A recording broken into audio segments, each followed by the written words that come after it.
Guys, turn that back on. There's a bug stuck there because that huge light was on. So we let it cool. Yeah, we're gonna lots of bugs. There's like a huge bug that's like this big green stuff. How are we looking at on time, Quinn? It's 9.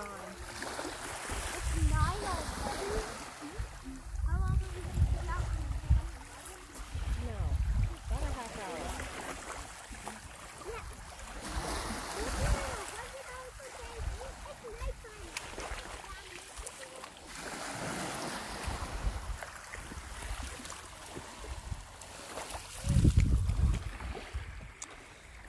Let me just hang that to you so I can.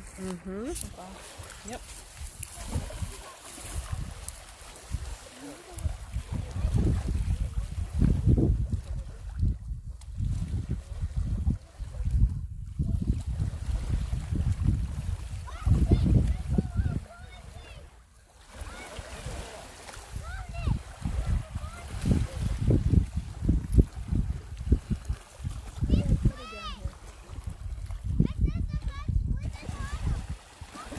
Is this one mute?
Hi guys. I'm Shane, this is Quinn. Hello. You want to do a little intro? Sure, yeah. Yeah. So we are with the American Littoral Society. If you're not familiar with us, we're a coastal conservation nonprofit that's been around since 1961. We're based out of Sandy Hook, and we focus on conservation, education, and advocacy around the coast. Shane and I, we work out of the Millville office, and we've been doing Delaware Bay beach restoration since Hurricane Sandy, and that's just to make sure that there's suitable beach habitat for horseshoe crabs. So they come up onto our beaches in May and June every year to lay eggs. They come up off the coast of the ocean, and they lay eggs, and those eggs are a really important food source for migratory shorebirds, including the endangered red knot.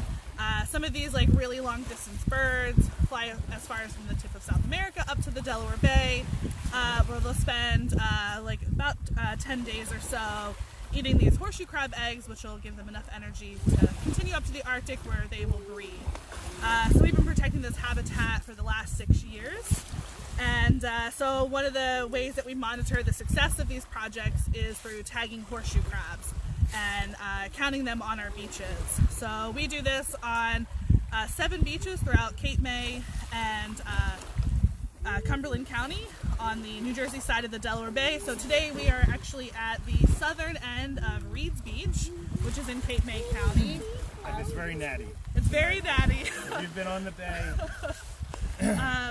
you'll know what we're talking about. Gnats are fitness. Yeah, so this is one of the beaches that we've restored. Just south of us is Cook's Beach, which we just restored this past spring in time for horseshoe crab spawning this year. You want to do a little...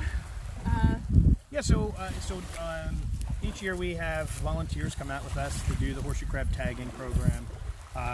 Most nights we also do a survey, which we haven't talked about that at all. So I'll grab the quadrant real quick. Sure. You want to give a quick primer on that, and I'll grab. Yeah. So I was saying one of the ways that we monitor the success of our restoration projects is by counting the horseshoe crabs on the beach. So we have volunteers that normally come out with us. The night of the new or full moon, and then 2 nights prior, 2 nights after, to count horseshoe crabs. So this is done through the Delaware Bay wide spawning survey. So on every accessible beach on both the New Jersey and Delaware side of the beach, on those nights, people are out counting horseshoe crabs with this quadrant. Our quadrant. This is a 1 square meter PVC pipe square. And what we do is we will go down the beach and count crabs at predefined stops along the way, and those numbers get used to try to come up with some population estimates and spawning estimates for the beaches. So normally we'd go down and place that. I don't know if we have any. Well, we'll walk over here. We got a lot of dead crabs up on the beach tonight, so this is just for demonstration. We would walk down and come on over here, Cam. We would put down our quadrant, and then we would count into the quadrant how many crabs are in the quadrant. Now these, like I said, these guys are all dead for whatever reason. But so that's normally what we do. We'd count them off, and we'll do that 100 times as we go down the beach, and that gives us some estimates. So that's the spawning survey. So that's normally how we start off the night with the spawning survey, and then we'll also do what we call a beach sweep, where we look for all previously tagged crabs. So we'll have some volunteers who just run down ahead of us and start looking for the tags that we're going to apply on the. Show you guys how we do it again tonight. So we do that, and then finally we come by and we do our tagging. So that's what we're going to demonstrate tonight. I did bring my family here tonight, so if you hear a lot of squealing and whatnot from the little kids, that's mine, and I'm sorry. we're hoping everybody will do all right. So that's how it is. But, so we also do like a really quick horseshoe crab anatomy talk. So if you've joined us on some of our other videos, you are already familiar with horseshoe crab anatomy.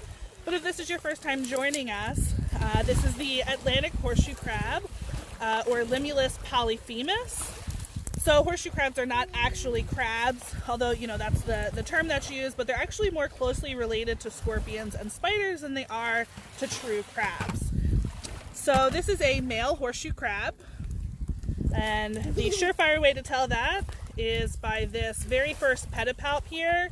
It looks like a claw or a hook, and they actually use that to clasp onto the backs of the females. So when horseshoe crabs come up on the beach, the females will not come up to lay eggs unless she has a male clasped to the back of her. So the females, all of her appendages will look like these. Only the males have these little claws. It looks like a boxing mitt or a little hook. So Quinn, can these guys hurt us? No, they can't. They're pretty scary looking, but they don't bite. They don't. They're not poisonous. They don't sting. They're not venomous. So sorry about that. Right. So yeah, the easiest way to flip them over, is just by their side. And like Shane was saying, they'll find their way back to the water. So you want to talk about eyes and sure, just real quick, you want to flip them over? We'll look at his compound eyes real fast. So horseshoe crabs have 10 eyes. So there's one set here. These are their most obvious eyes. These are compound eyes. They have another set of eyes just behind those compound eyes, which are, you know, almost impossible to see. Yeah. The front here, they look like nostrils, but that's actually another set of eyes.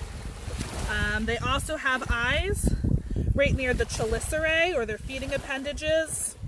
And then they also have photoreceptors along their telson or tail. And that stuff helps them orient themselves. Right.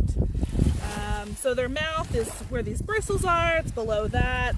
So their bristles, you know, down there is usually filled with some sand and small stones. So when they do get some food, they eat like mussels or small worms. They'll do a little jig with their legs and grind all of that up and digest it. This back set here, these are called pusher legs. When they open up, they look like a flower. And they use that to walk, so they push the sand behind them to propel themselves forward. And then the females will use those legs to dig her eggs. So she'll push the sand behind her, really bury herself down in the sand to lay her eggs. And her eggs will come out, although this is a male crab, I don't have a female crab at the moment, her eggs will come out under this first flap here. So this first flap is the operculum, and her eggs will come out underneath there. The operculum is also a really protective cover for these book gills. They're called book gills because if you open up the flap, there's a bunch of pages inside. I don't know if you can see that. There you go. So they can stay out of water for a period of time as long as their gills do stay damp. You'll also see a bunch of shells here. So these are slipper shells. Horseshoe crabs are pretty slow moving. And so, you know, animals like slipper shells or barnacles that need a hard surface to live on, they'll attach to horseshoe crabs. You'll usually find them near the gills because as the water is passing over the gills, the slipper shells will take all the nutrients out of the water. They don't really cause any harm to the horseshoe crab as long as they're not on the gills. So they're just hanging out. And on the back we do have some barnacles, you know, along with some slipper shells here. So all the horseshoe crabs that you do see up on the beach, they're all adults. So they are done growing. Horseshoe crabs molt. So when they get too big for their shell, the very front part of their shell will split open. They'll crawl out with a softer shell underneath. They hunker down for a couple of days, puff themselves up with water, and that shell hardens. And they do this a bunch of times until they turn about 10 or 11 years old. That's when they have reached sexual maturity. So that's when they come up on the beaches to lay eggs. And they live to be about 20 years old. So one of the reasons that we can tag crabs is because they're done growing. You know, this is the final version of this crab. So do you want to grab some tags and we'll... I do. Yes, I do, Quinn. Let me do that. Tim was commenting that it looks like a lovely night. He must have missed the part about the gnats. Oh, it is. Well, I mean, the temperature's great, but the bugs are out. A little humid.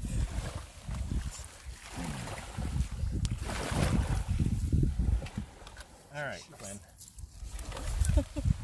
So we'll show you, Dominic, and then maybe we're going to have my nephew help me out on this. That spot. Okay.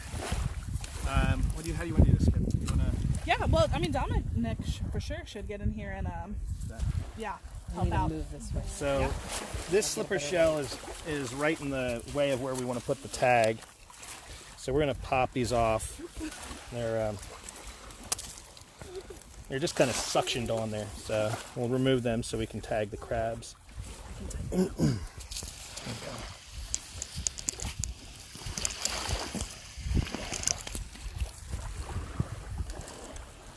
How are we doing there?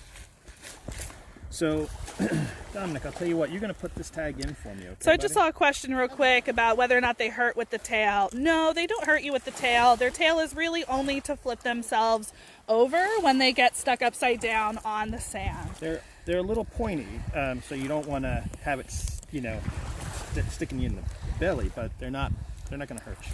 Yeah, they do have some sharp bits, but you know, ultimately they're not there to try and harm you. Yeah. Big one. So, can you just see that tag real quick?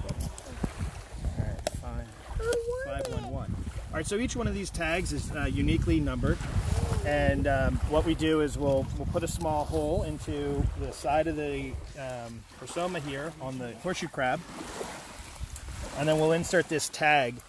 We had some people on the last time we did this, they were asking how the tag stayed in, and I'm going to try to, I don't know if you can see it or not, but there's some ribs on this pin. Those little fins kind of grab on to the inside of the shell once we put it in there and keep it in place. And the crab heals up very quickly. Their blood will coagulate quickly around the hole that we put in there, so it'll be nice and safe and we won't have any problems here. Yeah, so speaking of their blood and coagulating, somebody just asked if we could tell them about their blue blood. So horseshoe crabs, right, they do have blue blood. It's copper-based versus ours, which is iron-based. But it does clump or coagulate anytime it comes in contact with bacteria. So scientists discovered this in the 60s, and a test was developed, Limulus amoebocyte lysate test, and that's now used in the biomedical industry. So if you've ever had a vaccine or any injectable drugs, pacemakers, hip replacements, anything that's being put into the human body is first tested using horseshoe crab blood. So they are harvested for that. There is some mortality associated with that, however, they are released alive. So Shane's going to go back and... All right. So we're going to put a very small hole back in the back end of the prosoma, and this is a standard on the left-hand side of the crab. So most crabs, almost all of them, will have the tag in the same exact spot. We shoot for an area right about here so that the tag fits in without going off of the shell either way. So we'll go ahead and put this guy right here. Now Dominic, you're gonna, where's the tag I gave you? You ready to go? I gave it to you. Oh, you gave it back to me. Of course you did. There you go, brother. All right, you're gonna put that, the little black pin's gonna go right in the hole that I put in here. You ready? Okay. Okay. How old are you, Dominic? I'm 9. Dominic is 9. There you go. Go ahead, buddy. Ow. You got it. Now push all the way. There you go. Just there you go. Nice. You did it, buddy. You're all done. So this crab has been tagged. He will recover from that tag very quickly. There's been some studies done that show there's no long-term or short-term impacts from these tags on the crabs. They'll go right back to their business. Oftentimes we'll tag them, put them down, and then we'll find them a minute later right back into spawning. So, Data sheet. Grant, can you put him in the water? Will you do that? Nope. No, it's a little too Hold on. much. Nope. Data sheet. I already did it. Oh, you already did? Yeah, I recorded the data. I didn't go through the data. So no, sorry, I did it secretly. So normally we record whether the crab is a male or a female, if there's any injuries, and any comments. Let's get this up here. Oh, there we go. There, let there be light. So this is a bit of a more authentic thing. So we did this on the 11th, and we were out during the day. We don't normally come out during the day, so we thought it would be fun to do this at night, but it makes it a little more challenging with the lighting. So, anyway, so we have whether it's a male or a female, if the crab's been injured, any comments we would have, and then the beach and the date that we put out the tag. All of this data gets aggregated and sent to the U.S. Fish and Wildlife Service. This is part of their cooperative tagging program, and they keep track of all the tagged crabs, and yeah, so that's how we go. But we put out about 4,500 tags a year. All right.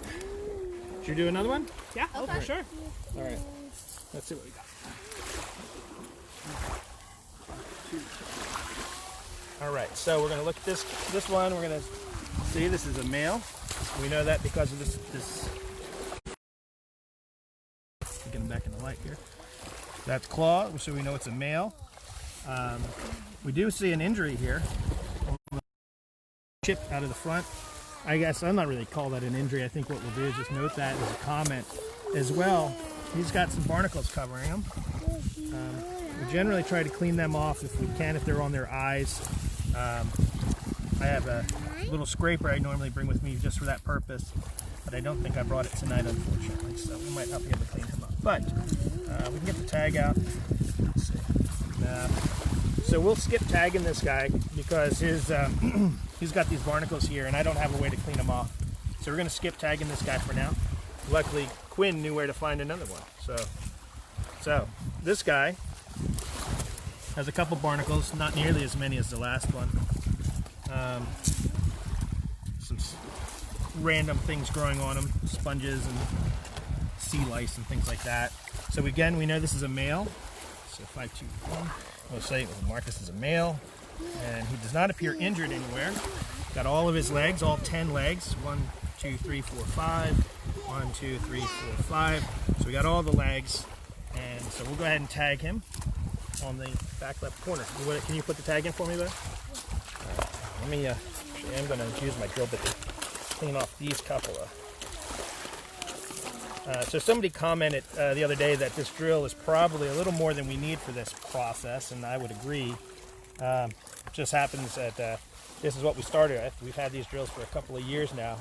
And as we need to replace them, we might try to find something that's a little easier to wield out here on the beach.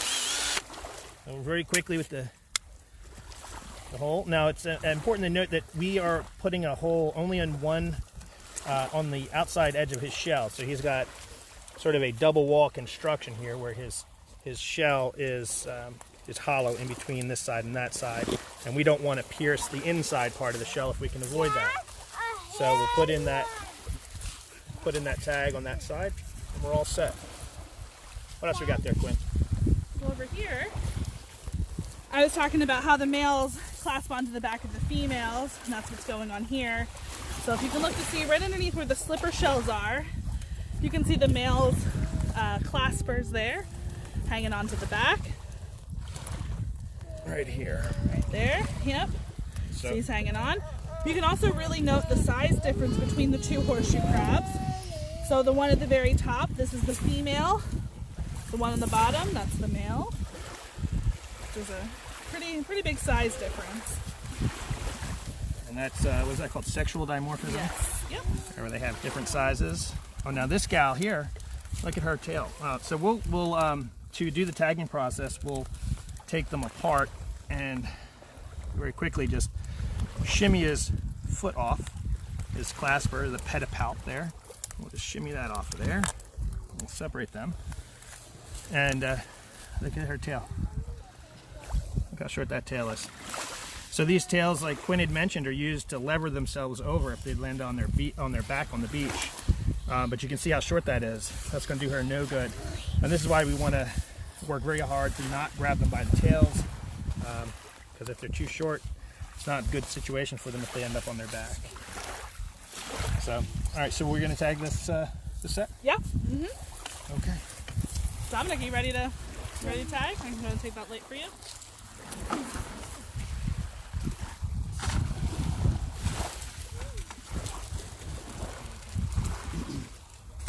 So, you know, year after year we have some great volunteers coming out, Quinn.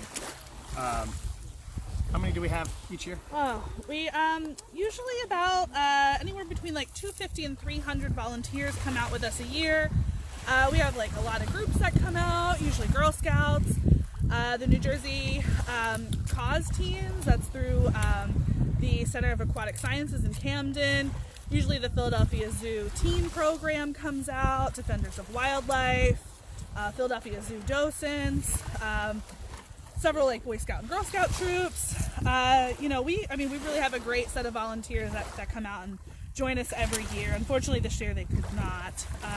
And we just have families too, right? I mean, this is a very family-friendly kind of thing. Yeah, a lot of people, you know, just going on vacation, Cape May, stop down to do this with their family, which is pretty great.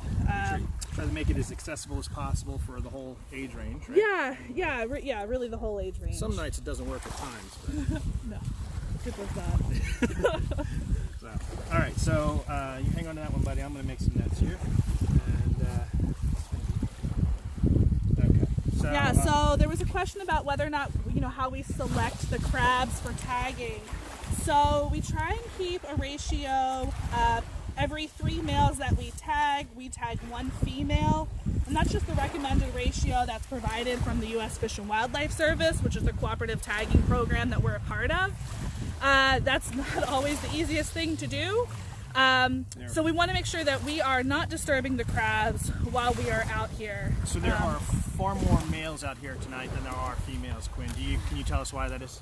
Right, so the males, they come up every single high tide, even during the day, for spawning. Females will only come up about 20 times in a season. She'll lay about 4,000 eggs at a time.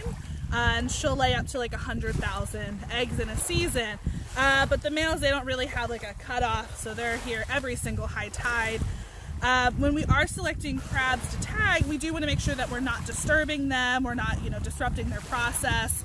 So maybe in a little bit we'll be able to see some of the spawning horseshoe crabs. They're hanging a little bit off tonight, and they're a little like further out in the water. Usually they're exposed on the beach, but they're in about ankle deep water right now, so it'll be hard to see on camera. But so the females, that's a lot of what we're seeing with the intertidal shoals that are being created through some of our beach restoration work, right? Right. So we've been noticing that through the beach restoration work we do, through the beach restoration work, again with the lights, through the beach restoration work that we do, we've been finding that we create some nice intertidal shoals at the creek mouths, and those are proving to be very good spawning areas for crabs and very good foraging areas for the migratory shorebirds. Yeah, so these shoals are constantly shifting with the water and and the weather, and it releases those eggs fairly easy, which makes it a very easy foraging process for these birds. It's important that they don't spend any more energy than necessary to find those eggs.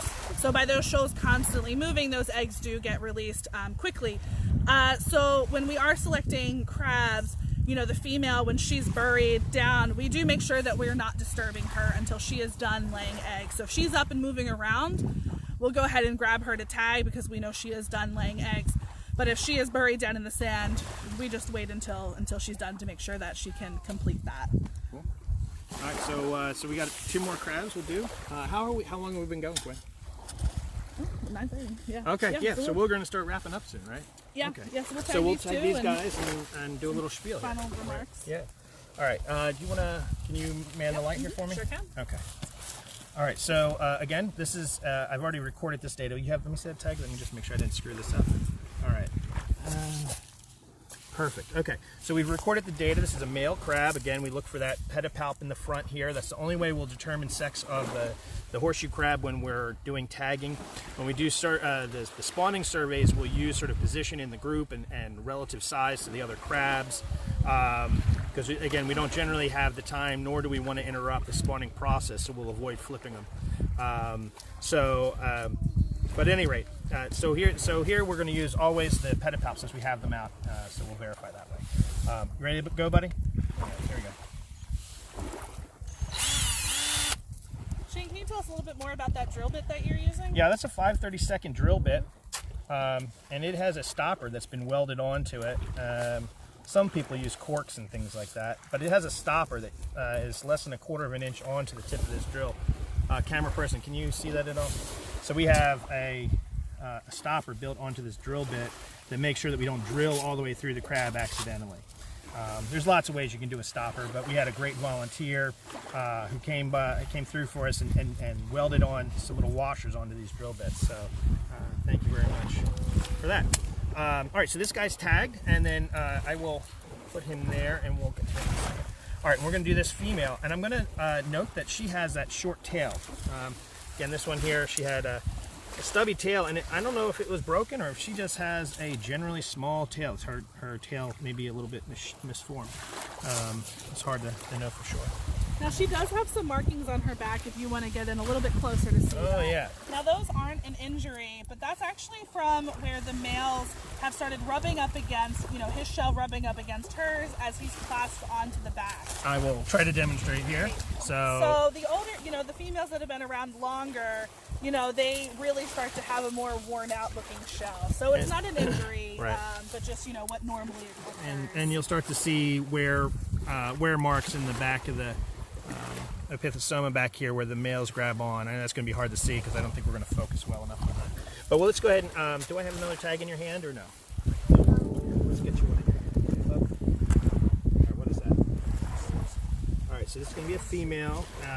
She's not injured, but she does have, interestingly enough, the last female that we tagged the last time had the same exact thing, had a short telson, so that's funny. Okay, so, okay. You ready to go? You want to try the drill, dude? Sure. Okay, let's try that. I'll help you figure it out. And I'll hold on to the tag. Okay? So we're going to hold that drill nice up and right. Upright. There we go. And what we'll do is we'll squeeze that trigger. Oops. We'll squeeze that trigger. You're going to push straight down and pull straight back up. Ready? Push, pull. There you go. That was it. Oh, well, before we put in the tag, here. This is important to show. So we have a few eggs that are actually coming out of this female. So the females, again, I mentioned how these crabs sort of have this double wall construction. The females hold their eggs all throughout their entire prosoma here. If you cracked it open, she's full of eggs all the way along the front here. And they just shuffle them out and send them out through the back end. But because they're sort of hollow in here, they have an open circulatory system. If you put a hole in their side, occasionally a few eggs will pop out. So these are what the eggs look like as they come out of the female. They spend about 2 weeks in the sand, and when they're done, they end up getting, I don't know, you say triple the size of that right now, a little bit bigger than a BB. Yeah. They go translucent in color, and you can actually see the small little horseshoe crabs swimming around in circles. It's really a pretty cool thing to see. Yeah, so they'll, you know, the small horseshoe crab swimming around in circles, it'll look just like the adult horseshoe crab, except it will not have a telson. Right. It gets its telson after the very first molt, but it's pretty magical to see. Yeah, it is pretty cool. So we got them tagged. Yep. So let's put her back, and let's put the guy. You already got the guy back. Yeah, everything's back in the water. Okay, and I guess we'll start wrapping this up, Quinn. Does right. that sound Yeah. Right? Okay, let me drop this. So all right. So tell us what we should do about members and stuff. Right. Yeah. So we are a member-based organization. Like I said, we are a nonprofit, so we're funded through grants. We rely on our membership to you know, help us with the work that we do on our beaches, and you know, help with advocacy. You know, so I was mentioning in the beginning, you know, that we focus on education, conservation, and advocacy, and having members, you know, gives us more standing power in court. I feel like I'm not for advocacy. Right.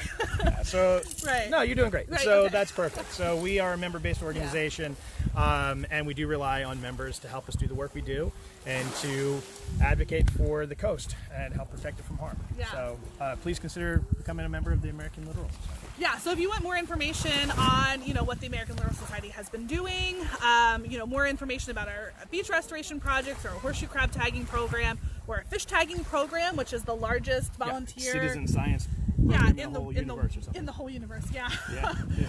If you want to learn about our education programs, you know, stuff that we're doing in Sandy Hook, the policy work that we're doing out of our Boston Ocean office. Policy, the whole... Yeah, all of that work, you can visit our website, littoralsociety.org, and that's LITTORAL, society.org. We also have a horseshoe crab website that's dedicated to the program, where we currently have a pre-registration form for the 2021 season, and that's horseshoecrabtagging.org. And you can find a little bit more information about the tagging program. Yeah. Yeah. Be a member. We'd love you to be a member of the society. Yeah. We do lots of awesome things. A lot of them. Yeah. Yeah. All right. I guess we're going to sign off, guys. Yeah. Thanks so much for joining us. Take care.